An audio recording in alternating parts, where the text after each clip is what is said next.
This is on the sad stories of Bangladeshi migrant women in the Middle East. As we know, since the early 1990s, short-term overseas migration for employment has been an effective strategy for many Bangladeshi women. With increased opportunities for low-skilled labor in the Middle East, women migration to various Middle Eastern countries like Saudi Arabia, Qatar, United Arab Emirates, and some other Middle Eastern countries has rapidly increased in recent years. However, working environment as well as living conditions in the Middle East are not without risk and discrimination, often confined at workplaces, mostly at homes. Like primitive slaves, the women workers face physical as well as sexual violences and exploitation by their Arab masters or employers. However, this important issue remained unexplored or has received very little research attention in Bangladesh. And given the paucity, I intermittently conducted empirical research between 2017 and 18 in 3 different districts in Bangladesh. I employed both in-depth and key informant interviews with 3 categories of migrant women. One is who have returned from Middle Eastern countries, or some who have escaped from the Middle East. And second category is who are currently working in the Middle East and who are now live in Bangladesh on leave from the Middle East. Besides the observation, I made the informants at their villages, also at the airports while they were departing for and also escaping from the Middle East. I also talked with some of their friends, relatives, and neighbors in order to understand their perception toward the women migration in the Middle East. So throughout the paper, I intend to explore the plight of the Bangladeshi women migrant workers in the Middle East. So overseas migration, women migration and remittance. For years, Bangladesh stands among the top 10 remittance receiving countries in the world, while remittance is the second largest source of income for Bangladesh. And the demand for women workers from Bangladesh has increased significantly, mainly because some women workers sending countries, for example, Philippines and Malaysia, already stopped sending their women to the Middle East because of misconduct by the Arab employers. But given that Bangladesh heavily depends on remittance, mainly sent by male migrants, and also mainly sent from Middle East, which is about 50%, Middle Eastern countries imposed on Bangladesh for sending women workers in order to continue the male migration. And in effect, in last 5 years, the rate of women migration to Middle Eastern countries has increased by 217%, according to a recent research published in Daily Star in 2018. But due to the hostile situations in the Middle East, the rate of return migration has also increased. In 2018 only, in last 8 or 9 months, more than 1,500 women have returned back merely from the Saudi Arabia. So why women migrate? Gender-specific job typically fulfilled by low-skilled women increased in rich countries like Middle East, where low-skilled women engaged largely in domestic service sectors like as homemaid, housemaid, cleaner, or child carer. And also, changing gender relations in Bangladesh translates the emancipation of women, while women now they have more independence to migrate than previously. As identified, 3 major factors work behind the women migration. One is less opportunity for unemployed Bangladeshi women who are largely illiterate and lacking skills. And second one is while with ideological shift, women's contribution in economy and family has increased and appreciated. And third one, and to me it is the most important one, many vulnerable women find overseas migration as a strategy to survive, escaping also hostile situations in their home country. So decision for migration to consider a country for suitable destination, women's migrants' concern are largely, mainly the income, employers, and also working conditions. But the Bengali women, largely they are Muslims, so they prefer the Middle East, considering the sacredness of the land, because Middle East is considered as the center of Islam, and also Islamic traditions. They feel that, okay, because of Islamic traditions and rules, we will be safe in terms of security and some other issues, and also familiarity. In Bangladesh, you will find in rural areas, especially, every family has either their relatives or their friends who are working in the Middle East. So Middle East is, in a sense, is very much familiar to many rural women who are unemployed in Bangladesh. However, these all go vain when they migrate to the Middle East. And this is the main theme of this paper. Now I focus on the working environment in the Middle East.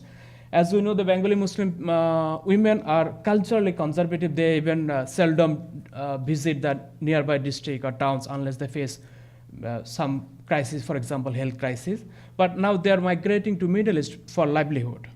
But lives in the Middle East are not what they usually envision.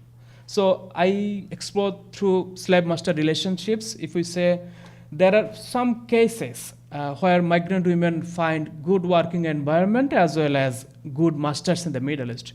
But according to the extant studies, rate of nightmare, or if we say like the rate of harsh reality is much higher, which is more than 90%.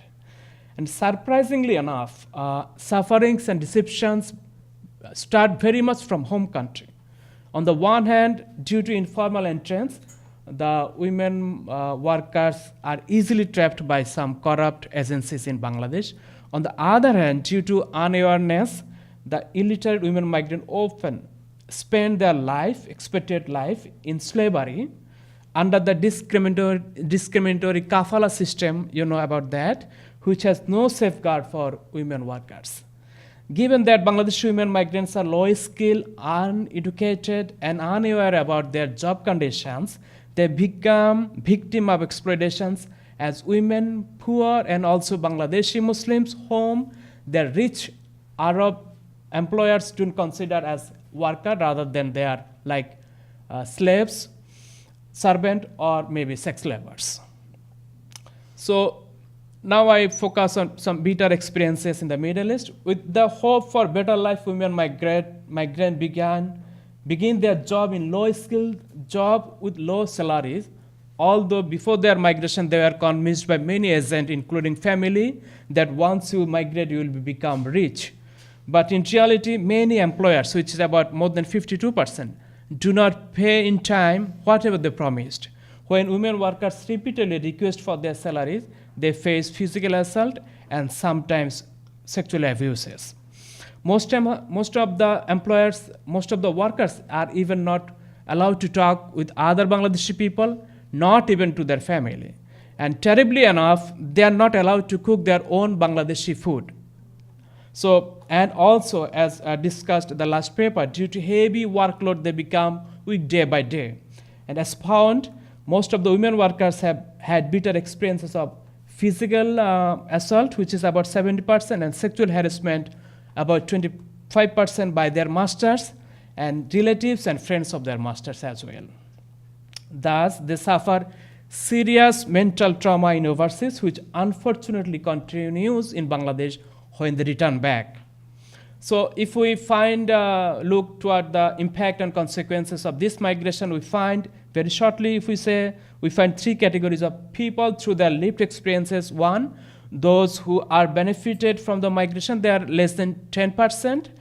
And second category is whose remittances were used for others. They sent money to their family, but used for other family members, also repayment of their loan. But when they come back, they don't find anything for themselves. They are about 45%. And third category is there are also 45% who lost everything what they had before their migration, the asset, the honor, health, and self-respect as well. So now I turn to social stigma and social cost of migration. Okay. Given that most of the migrants are poor, they try to tolerate the discrimination in Middle East because they don't have any other alternative to pay high interest of loan. and also considering the family condition and social cost of migration, but they cannot tolerate for long. As a consequence of bitter, unbearable sufferings, many attempt to escape in 2 years, and there are some cases they try to escape in 3 months, within 6 months as well. While women workers escape, they return empty-handed, cannot bring money or asset with along with their bitter experiences. They also don't have additional marketable skills that could be used to employ to generate income upon their return in Bangladesh. And in the context of social reality in Bangladesh, despite the overwhelming sacrifices as well as contribution in economy, still Bangladeshi people don't view these women as working class, rather disregard them because they work at foreigners' home as servants, slaves, or sex laborers. Thus, in the whole process of migration, the women workers not only face deception in Bangladesh and then discrimination in Middle East, they also face social stigma when they return back. Last minutes. Concluding remarks may be, overcoming poverty and better income are two major causes of migration of most Bengali peoples, especially the women. But the reality does not go with their dreams. As observed, women migrants become victims of exploitation by both agents, local agents, and also overseas employers successively. Therefore, exploring their plight and consequences, this paper proposes before sending women workers, Bangladesh government must ensure safe working environment overseas with proper legal framework. Besides the Arabs of Middle East, attitude of the countrymen in both home and foreign missions toward the women worker must be supportive. Women workers should be seen as a source of remittance, not like remittance machine or slaves or liability. And most importantly, overseas migration should not be the only way out to promote or to empower the helpless women.